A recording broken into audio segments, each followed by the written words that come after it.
Bonjour ou bonsoir, les passionnés du numérique. En 2013, à mes débuts, j'ai vite compris que la réussite ne se résumait pas à la maîtrise des compétences techniques. La vraie clé, c'est de comprendre les directives obscures et les conditions générales qui peuvent faire ou défaire un business. C'est de cette frustration qu'est né Critique Podcast, en collaboration avec l'intelligence artificielle. Nous décortiquons pour vous les réglementations et les mises à jour des outils digitaux et nous partageons des analyses et des astuces concrètes pour vous aider à passer au niveau supérieur. Bienvenue dans cette nouvelle Deep Dive. Aujourd'hui, on se penche sur une mise à jour assez importante de Google fin 2022. Oui, exact. Ça concerne leurs directives pour évaluer la qualité des contenus en ligne. La source, c'est une annonce de Google, signée Elizabeth Tucker. C'est ça, du 15 décembre 2022. L'idée, c'est vraiment de décrypter ce changement, de voir ce que ça implique pour de vrai. Tout à fait. Alors, petit rappel peut-être, avant, Google utilisait le concept EAT. Oui, expertise, autorité, fiabilité, expertise, authoritativeness, trustworthiness en anglais. C'était un peu leur grille, pour trier le bon grain du vrai dans les résultats. Exactement. Pour garantir des infos utiles et surtout fiables. Et voilà que, bam, une nouvelle lettre arrive, un E pour expérience. Du coup, on passe à EEAT, ou double EAT, comme certains disent. C'est ça. Alors, cette expérience, qu'est-ce que c'est exactement pour Google ? Ça change vraiment les choses ? Ah bah oui, c'est là que ça devient intéressant. Google nous dit que l'expérience, c'est quand le contenu montre une connaissance qui vient de la pratique, directe. De la pratique. C'est-à-dire ? Est-ce que la personne qui parle a vraiment utilisé le produit ? Est-ce qu'elle a vraiment visité l'endroit ? Ou est-ce qu'elle partage une expérience personnelle, quelque chose de vécu qui est pertinent pour le sujet ? D'accord. C'est plus seulement ce que tu sais, mais comment tu le sais, tu vois ?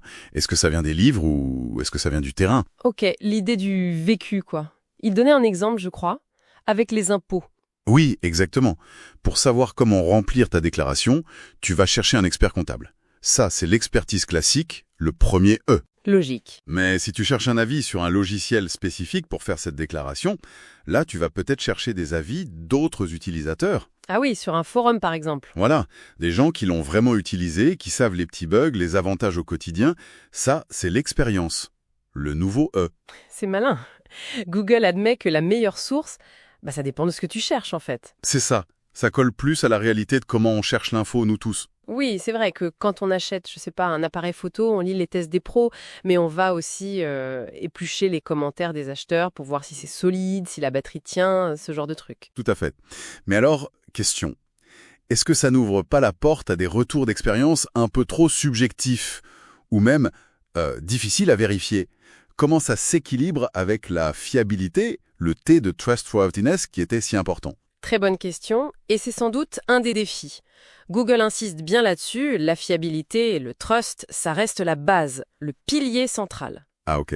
L'ajout de l'expérience ne diminue pas l'importance des autres critères, surtout pour les sujets sensibles, la santé, l'argent, la sécurité, les fameux Your Money or Your Life, YMIL. Oui, bien sûr. Là, l'exigence d'expertise et de fiabilité reste hyper élevée. L'expérience d'un patient, par exemple, ne remplacera jamais un avis médical expert. Elle peut venir en complément ou être plus pertinente pour d'autres types de contenus moins critiques. D'accord, je vois.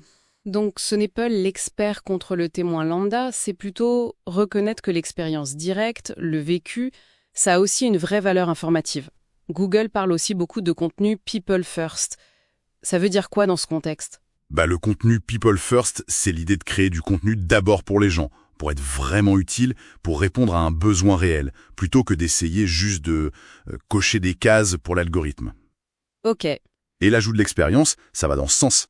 Valoriser les contenus qui montrent qu'on a vraiment compris le sujet en profondeur, de manière pratique, parce que c'est souvent ça que les gens cherchent, vraiment. Et concrètement, comment ça se passe ? Ces règles EEAT, c'est l'algorithme qui les applique directement ?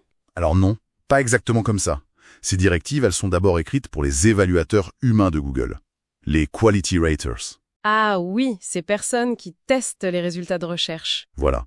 Ils sont des milliers à évaluer la qualité des résultats pour plein de requêtes différentes. Et leur retour aide Google à voir si les algos font bien leur boulot et comment les améliorer. Donc le EAT, c'est pas un facteur de classement direct si tu veux. Ok, C'est plutôt une cible de qualité, ce vers quoi les systèmes de classement doivent tendre. je vois. C'est pas une recette miracle pour être premier, mais plutôt une sorte de guide. Une boussole qui dit voilà ce que Google considère comme un super contenu. D'ailleurs, Google suggère aux créateurs de s'en servir pour auto-évaluer leur travail, non? Précisément, c'est un outil pour se poser des bonnes questions. Est-ce que mon contenu montre l'expertise qu'il faut? Est-ce qu'il fait autorité? Est-ce qu'il est fiable? Et maintenant, est-ce qu'il reflète une expérience pertinente, crédible, si le sujet s'y prête? Et pour certains sujets, j'imagine que montrer qu'on a testé soi-même, qu'on a l'expérience du terrain, ça peut vraiment faire la différence en termes de qualité perçue. Clairement. Ça peut renforcer la confiance, l'utilité du contenu. Bon, alors, si on récapitule, Google fait évoluer son EAT en EEAT. Ils ajoutent officiellement le critère d'expérience, la connaissance par la pratique, à côté de l'expertise, l'autorité et la fiabilité. C'est ça? Et la fiabilité reste hyper centrale. L'implication principale, donc, c'est que l'expérience vécue est maintenant reconnue comme un critère de qualité à part entière pour certains contenus.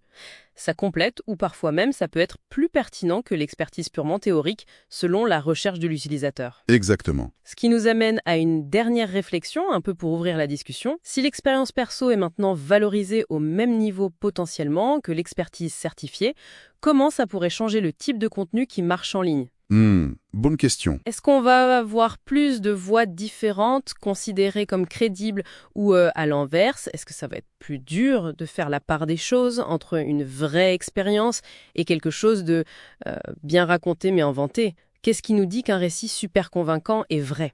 C'est tout le nœud du problème, ouais. Et c'est un défi énorme pour Google, pour les autres plateformes et pour nous tous en fait. Comment on évalue cette expérience? Comment on approuve? Surtout à l'heure des IA qui peuvent générer des textes très réalistes. Exactement. Comment on calibre la valeur de cette expérience sans perdre en rigueur, sans sacrifier la vérification? La question de la preuve de l'expérience, elle risque de devenir absolument centrale. Vaste sujet pour l'avenir. Voilà pour cette première analyse. J'espère qu'elle vous a été utile pour y voir plus clair dans le monde complexe des algorithmes. Si c'est le cas, n'hésitez pas à vous abonner, à aimer et à partager avec ceux que ça pourrait intéresser. Et à la prochaine.